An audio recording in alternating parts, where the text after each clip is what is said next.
Assalamualaikum warahmatullahi wabarakatuh. Ketemu lagi di Pelita, perempuan melihat dan bertanya. Nah, Situbondo baru saja menorehkan prestasi di kancah Porprov Jatim dengan perolehan 7 emas, berada di posisi ke-34 dari 38 kabupaten kota di Jawa Timur. Kancah Pelita tentu penasaran bagaimana para atlet-atlet penyumbang medali kita berlaga dan bertarung, serta bagaimana proses mereka berhasil membawa nama harum bagi Situbondo. Bersama saya sekarang ada Mbak Adelia dan Mas Rifki. Halo Mas Rifki dan Mbak Adelia. Sehat semua? Alhamdulillah sehat. Udah balik dari Malang? Iya, udah. Mbak Adelia perkenalkan diri dulu ke kancah Pelita. Ada sama dulu. Halo semua, perkenalkan nama saya Adelia Yunita Diulandari. Saya dari cabur kriket. Untuk sekarang saya kuliah di STKIP PGRI Situbondo. Oke, Mas Rifki? Halo kancah Pelita, perkenalkan nama saya Muhammad Zainur Rifki. Saya dari cabur atletik 800 meter. Alumni SMK 2 Situbondo. Iya, alumni SMK 2 Situbondo. Mbak Adelia dan Mas Rifki, gimana nih perasaannya setelah berhasil menyumbangkan medali? Mas Rifki di medali perak untuk olahraga atletik lari 800 meter, Mbak Adelia kriket, bergu putri ya? Iya. Nah, ini gimana perasaannya? Mbak Adelia dulu coba. Perasaannya setelah nyumbang emas, bawa bikin menang, bikin bangga Situbondo itu gimana rasanya? Untuk rasanya ya, pertama ya senang, terus bangga karena bisa membawa Kabupaten Situbondo, terus juga bangga karena bisa membawa tim saya untuk menjadi juara dan mengumpulkan medali untuk Situbondo ya. Mbak Adelia ini kaptennya kriket ya? Iya. Kapten itu berarti jadi dia pemimpin pasukannya, kriket ya? Yang mengatur jalannya pertandingan. Artinya dia membawa tanggung jawabnya besar ya? Tanggung jawabnya besar buat jadi kapten. Oke. Nah, Mas Rifki, gimana rasanya setelah berhasil menang di atletik lari, kemudian dapat medali, gimana perasaannya? Alhamdulillah sangat bersyukur sekali dan senang karena ini sejarah di atletik Situbondo setelah 2015 dan terpecahkan di tahun sekarang. Keren, selamat. Artinya 2015 kita berhasil menorehkan prestasi medali, kemudian sekarang merebut kembali begitu. Iya. Kita bicara bagaimana memotivasi teman-teman kancah Pelita di luar sana, utamanya adik-adik muda kita ya. Iya. Tentu kan untuk mendapatkan juara, menjadi juara itu bukan proses yang mudah. Iya. Nah, Mas Rifki sendiri coba dibagi gimana? Latihan lari kah, latihan apa, atau gimana tuh prosesnya untuk ini? Apa memang hobi? Tidak ada di angan-angan saya sih. Pertama itu saya latihan bola di Semada. Oke. Dan sejak kapan itu latihan bola? Udah lama, tahun 2023 itu. Berarti umur berapa tuh? Masih umur berapa? Mulai masih latihan umur bola? 20. Oh, masih muda, 2023, iya. Oke. Terus itu ada teman saya tes O2SN. Tes juga 800 meter. Terus teman saya itu mengajak saya untuk dites juga. Nah, setelah dites itu kok waktunya bilang terus ini bisa masuk limit Porprov. Oh, artinya ketika ikut dari awal-awal coba-coba begitu. Iya.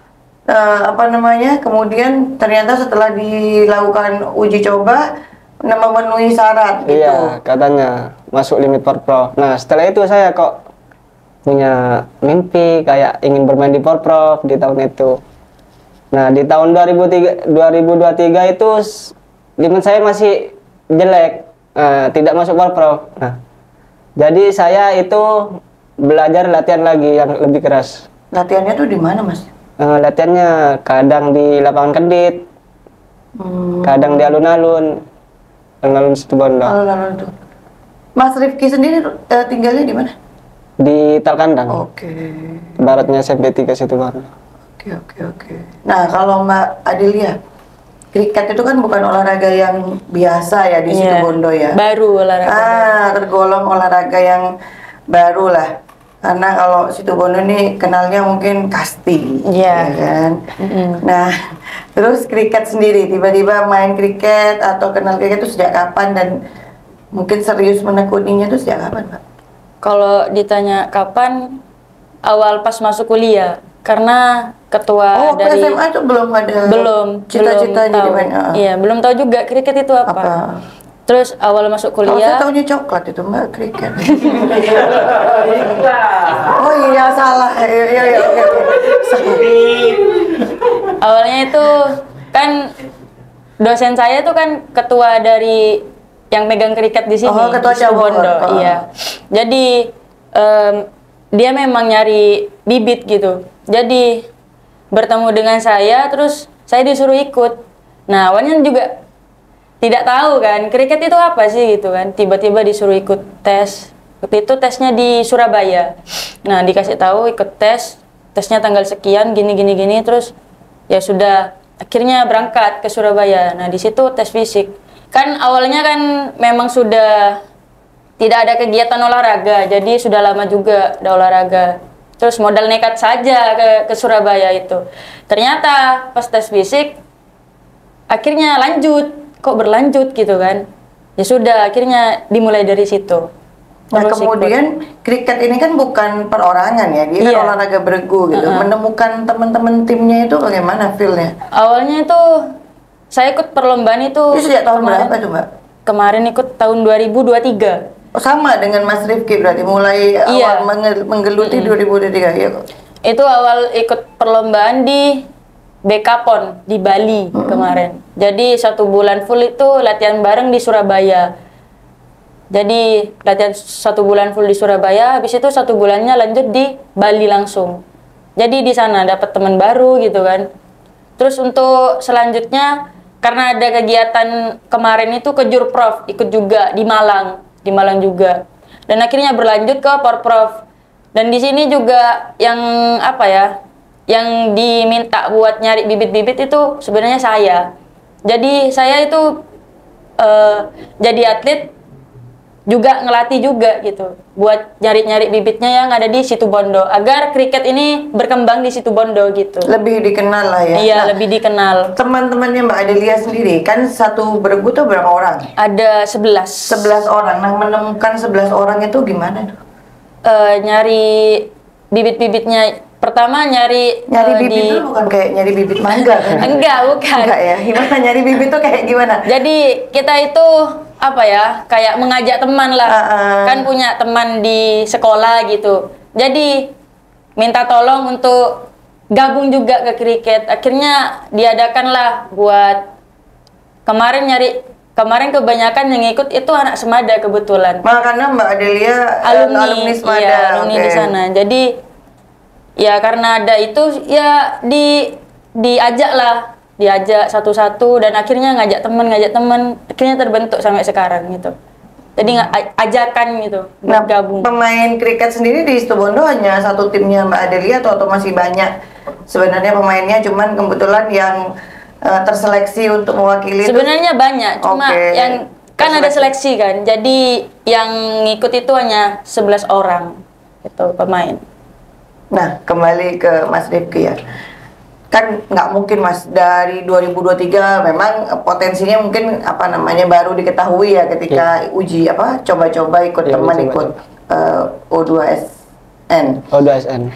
Tapi kan sebelumnya ini Mas Rifki itu nggak punya kebiasaan misalnya tiap pagi lari atau kemudian bangun tidur lari atau apa gitu? Enggak ada kebiasaan memang lari, nggak ada kebiasaan. Memang memang bakat yang diberikan, karena kalau orang tua-tua itu kan lari dari kenyataan pintarnya.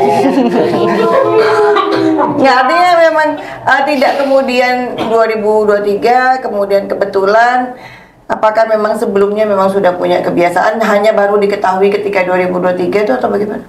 Hanya baru diketahui di 2023. Tapi sebelumnya memang punya kebiasaan fisik. Ada ada momen-momen di dalam proses ini saya mungkin terbiasa bersepeda. Ya, terbiasa dari latihan bola. Oh ya, dari bola berarti. Iya, artinya memang sejak kecil menyukai bola. Iya. Apa tuh kalau main bola tuh? Jadi striker? Jadi sayap. Oh sayap. Jadi sayap kan- saya patah. Ya, enggak kalau Mas Rifki nggak patah, Iya. terbang melesat. Ya, jadi punya dasar di fisik aja gitu. Oh artinya memang sejak kecil hobi main bola, Iya. sehingga kemudian lari lah. Iya, kok tertarik mau ikut Porprov. Ini adalah mimpi saya gitu. Oh memang punya Mimpi ingin untuk- bermain di Porprov. Nah di 2023 baru kemudian serius berlatih Iya. untuk menuju ke Porprov. Ya. Di 2024 itu saya sempat berhenti latihan selama 2 bulan. Waktu itu kerja. Oke. Nah, setelah itu kok ada kejuaraan resmi yaitu Jatim Open. Nah, jadi saya meluangkan waktu dah, pintar-pintar ngatur waktu gitu. Setelah Hamin 1 bulan itu saya latihan, terus dengan latihan itu saya memangkas waktu lebih baik lagi di 800 meter itu. Yang dari 2.15 itu 2 jadi menit 15 detik. iya, jadi 2 menit 8 detik. Terus tinggal 1 bulan lagi itu ada kejuaraan lagi di Jateng Open. Nah, jadi saya untuk memperbagus limit Porprov nanti dah. Nah, itu saya berlari 2.03. 2 menit 03. Nah, dari situ limit saya itu masuk dari Porprov gitu. Ya artinya terus menerus ketika ada keinginan untuk mencapai sesuatu ada momen. Nah Mas Rifki ini berusaha keras gitu kan Iya, berusaha. untuk mencapai target itu kan. Jadi memang apa namanya latihannya bahasanya dikejar, ditekan, dipaksa agar memenuhi target di Iya. momen yang mau diraih. Begitu kan, artinya enggak kemudian habis diketahui 2023 itu terus santai-santai, Enggak. tetap harus Tetap kerja keras. tetap berlatih ya, Iya, kerja tetap. keras. Mbak Adelia, kalau main kriket tuh latihannya di mana nih di Situbondo nih? Kalau latihan sendiri di Semada, di lapangan Semada. Oh, kriket itu outdoor. Outdoor. Oh, saya kira indoor. Outdoor lapangan. Oh, jadi outdoor di lapangannya Iya. Semada. Dan itu rutin dilakukan. Kalau untuk latihan sendiri kita itu latihannya 1 minggu 3 kali. Setiap hari Jumat, Sabtu, sama Minggu. Hari libur sekolah. Nah itu terbuka untuk umum boleh nggak? Misalnya nih tiba-tiba ada kancah pelita yang ingin join atau ada ibu-ibu yang Iya. pengen anaknya Nggak apa-apa. ikut main. Nah itu langsung aja ke SMA 2 gitu? Harus ada ini sih, ada Atau harus ke KONI dulu untuk mendaftar? enggak, ada kontak yang bisa dihubungi dulu Oke. buat ikut gabung. Jadi latihannya memang rutin di Selasa? Di hari Jumat, Sabtu, sama Minggu. Oh, Jumat, Sabtu, hari libur. Minggu. Iya. Nah selama ini berarti teman-teman kriket latihannya di Semada. di Semada Iya. itu. Nah sekarang Mbak Adelia, Mas Rifki, perasaannya gimana? Setelah melalui, apakah merasa ini sudah cukup atau masih pengen lagi di ajang event yang lebih lagi? Masih belum sih, ini masih awal. Masih awal. Iya. Target selanjutnya ya insya Allah Kejurnas dan PON. Nah, keren. Oke. Mbak Adelia, Ya, sama sih. Masih awal. masih panjang Ingin jalannya. berkelanjutan. Selama proses berusaha kemarin ini, selama proses latihan, selama proses ikut lomba, dukungan keluarga kayak apa nih? Sangat mendukung, terutama keluarga sendiri. Kalau saya sendiri dari keluarga itu terserah, silahkan berkelana gitu kan, silahkan cari kegiatan di luar. Lagu banget ya. Silakan cari pengalaman, silakan cari pengalaman gitu. Selagi itu positif pasti didukung. Didukung. Iya, Tinggalnya di mana? Di Karangpolo. di Karangpolo. Nah, Mas Rifki, dukungannya keluarga? Sangat didukung sih, kan saya orang tua udah gak ada. Oh, oke. Iya. Jadi medali ini saya persembahkan buat orang tua. Oke. Iya, semangat. Nah, Mas Rifki dan Mbak Adelia kan tentu menginspirasi ya. Bagaimana kemudian yaitu tadi bahwa hasil yang bagus itu tidak diperoleh dengan cara yang mudah sebenarnya. Tetapi kan harus tantangannya teman-teman kita ya, adik-adik kita itu, teman-teman ya Mbak Adelia dan Mas Rifki, ya teman-teman saya terlalu jauh nih. Itu kan tidak konsisten dan mungkin tidak disiplin. Nah, ada nggak saran-sarannya untuk teman-temannya nih? Coba Mbak Adelia, ada saran nggak untuk teman biar semangat, biar nggak? Iya, untuk teman-teman ya ada tetap semangat dan terus berlatih, jangan mudah menyerah, jangan takut untuk gagal karena kegagalan itu adalah sebuah awal dari keberhasilan. Jadi apapun itu prosesnya, jadi nikmati, nanti pasti akan ada hasil yang membanggakan. Oh, yes. Oke, Cak. Mas Rifki, ada kalimat kata-kata motivasi mungkin? Buat teman-teman saya, tetap semangat latihan, intinya konsisten, disiplin, dan tekun lah. Karena semua orang itu ingin sukses, tapi tidak semua orang itu ingin berproses.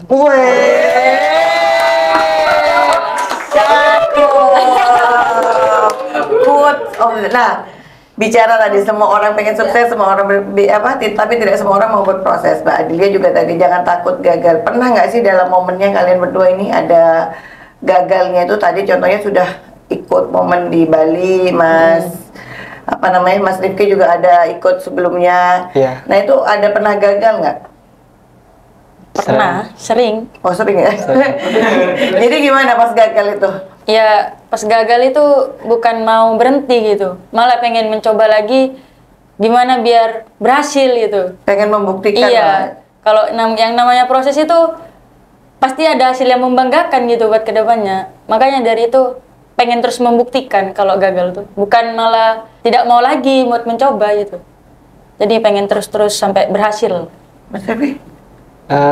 Kalau gagal sering sih, yaitu gagal bukan bentuk dari kalah dalam bertanding, tapi kayak seperti cedera. Oh, bisa diobati kemudian pulih kembali. Bangkit lagi. Oke. Melewati itu. Jadi pernah juga ya mengalami momen dimana gagal tidak seperti ekspektasi, ya kan? Tapi kemudian justru terpancing untuk terus membuktikan diri. Iya. Nah, sekarang cita-citanya ke depan nih, pengennya kayak apa?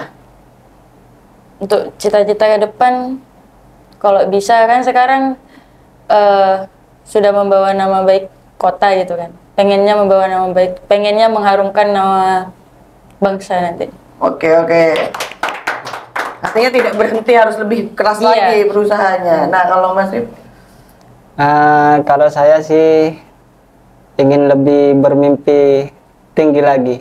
Kayak saya udah membanggakan nama Situbondo. Nah, target selanjutnya setidaknya kita bisa membawa nama Indonesia lah. Oh, sama dong dengan Mbak Adelia. Yap. Sekarang nih anak muda ada nih. Anak muda itu biasanya cenderung identik dengan gangguan, godaan gitu kan. Iya. Misalnya kalau yang paling gampang kan gangguan dengan game dan handphone lebih karena sudah usianya udah remaja, mungkin juga gangguan dengan gangguan-gangguan lain lah, misalnya patah hati atau apa. Nah, itu menghalangi. Yang tua nggak usah ikut-ikut. Itu menghalangi nggak proses ketika latihan, proses belajar, atau malah ada mempengaruhi semangat untuk terus berproses itu atau enggak, atau mempengaruhi semangat dalam mimpi itu? Jadi sudah punya mimpi ini, nah ketika ada gangguan tuh mempengaruhi nggak? Atau tidak pernah mengalami proses itu? Mengganggu sih. Oh, benar. Mengganggu juga. Jadi benar juga? Iya. Kayak mengganggu. Jadi kita lebih fokus lagi. Ya, itu gimana caranya tuh? Kenapa ini? Karena ada gangguan nih, ya kan? Terganggu fokusnya. Saya mau ikut ke Jurda nih, ya kan? Terus ada gangguan. Nah, itu gimana? Jadi jangan hiraukan aja sih. Oh, oke. Tancap terus gitu ya. Nah, Mbak Yang Adil, penting fokus. yang penting fokus. Iya. Kalau saya sendiri selama pertandingan itu saya memang dibatasi buat megang HP. Oh iya. Jadi Yang membatasi keluarga atau memang pelatih? Pelatih, memang dari pelatih dan memang dari saya sendiri. Kalau ada kegiatan kejuaraan ataupun apa, mesti saya harus apa ya? Memang menjauh dari HP gitu. Karena itu ya benar-benar mengganggu. Kalau misalnya ada masalah-masalah internal ataupun apa. Jadi lebih baik menjauh dulu dari HP. Paling enggak ya selama pertandingan itu ngabarin orang tua, terus minta doa orang tua, mungkin hanya itu. Setelah itu habis pertandingan selesai, gimana hasilnya, ngabarin orang tua. Cuma itu aja, selainnya enggak fokusin. Nah, itu kuncinya memang ada di disiplin ya. Iya. Ada kemauan dari masing-masing kita untuk memang fokus dari diri pada sendiri sih. tujuan kita. Itu catatan buat teman-temannya di luar sana. Kalau sudah punya keinginan, cita-cita, harus fokus pada abaikan segala gangguan. Nah, sekarang Mbak Adelia dan Mas Rifki ini sudah sudah berprestasi, masih punya mimpi. Nah, kira-kira dengan sekolahnya, kalau Mas Rifki sudah sudah selesai sekolahnya. Iya. Nah, tapi punya cita-cita nggak mau melanjutkan pendidikan? Tidak ada sih, cuman fokus atlet aja. Mau fokus di Iya, atlet. fokus di atlet. Jadi mau serius menekuni Iya. olahraga atlet, ini. iya. Nah, Mbak Adelia ini nanti sekolah dan Kalau soal pendidikan, kalau olahraga jurusannya apa sendiri- sih Mbak di STKIP ini? Kenapa? Jurusan IT, Oh, teknologi IT. informasi. Oh iya, oke. Kalau dari olahraga sendiri kan sudah dijelaskan kalau misalnya latihan itu 1 minggu 3 kali. Hari Jumat, Sabtu, Minggu. Nah, kebetulan di Sabtu Minggu itu memang hari libur. Hari libur buat kuliah juga, hari libur sekolah. Jadi selain waktu Jumat, Sabtu, Minggu itu memang difokuskan buat kuliah. Artinya nanti setelah kuliah punya cita-cita lain atau memang kembali seperti Mas Rifi mau menekuni dunia atlet ini sebagai jiwa saya gitu. Ya, mau melanjutkan lagi buat jadi atlet. Oh, tetap mau menekuni, sudah mendapatkan feel Iya. di atlet ya. Jadi siapa tahu bisa membina adik-adik kecil untuk menjadi atletik sendiri, Mas Rifki. Ada pembinaan serius nggak sih atau memang otodidak semua atau belajarnya ada? Kalau kriket tadi ada pelatih, kalau atletik ini ada pelatihnya? Iya, ada pelatih juga. Oh, ada pelatih juga. Iya. Jadi Mas Rifki juga pelatih itu menghitung atau ada tekniknya lari itu? Teknik itu banyak, ada teknik. Oh, ada juga teknik. Iya. Untuk programnya itu juga banyak, ada interval, ada tempo, terus jogging sedang, easy run. Oh, yang kemarin dilombakan itu ada pakai begitu juga program-program begitu? Enggak, itu program latihan saja. Oh, nah artinya baik atlet, kalau kriket sudah pasti ada pelatih, kalau atletik ini juga ada pelatih yang dilatih Iya, ada. secara profesional ya. Iya. Ada pesan-pesan untuk pemerintah mungkin, ada harapan? Untuk KONI Situbondo dan Bupati ya, untuk kedepannya semoga bisa terus mendampingi atlet dan mensupport atlet agar bisa memajukan Situbondo dan membawa nama baik Situbondo. Dan untuk atlet-atlet di luar sana, jangan lupa terus semangat agar bisa menaik kelaskan Situbondo.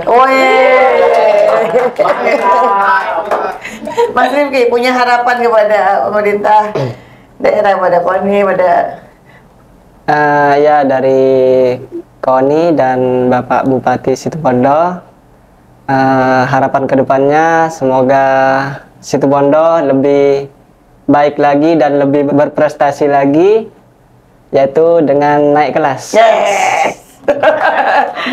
Oke, Kaca Pelita, sekian dulu obrolan kita hari ini bersama Mbak Adelia dan Mas Rifki. Kita ketemu lagi. Oh ya, lupa nih.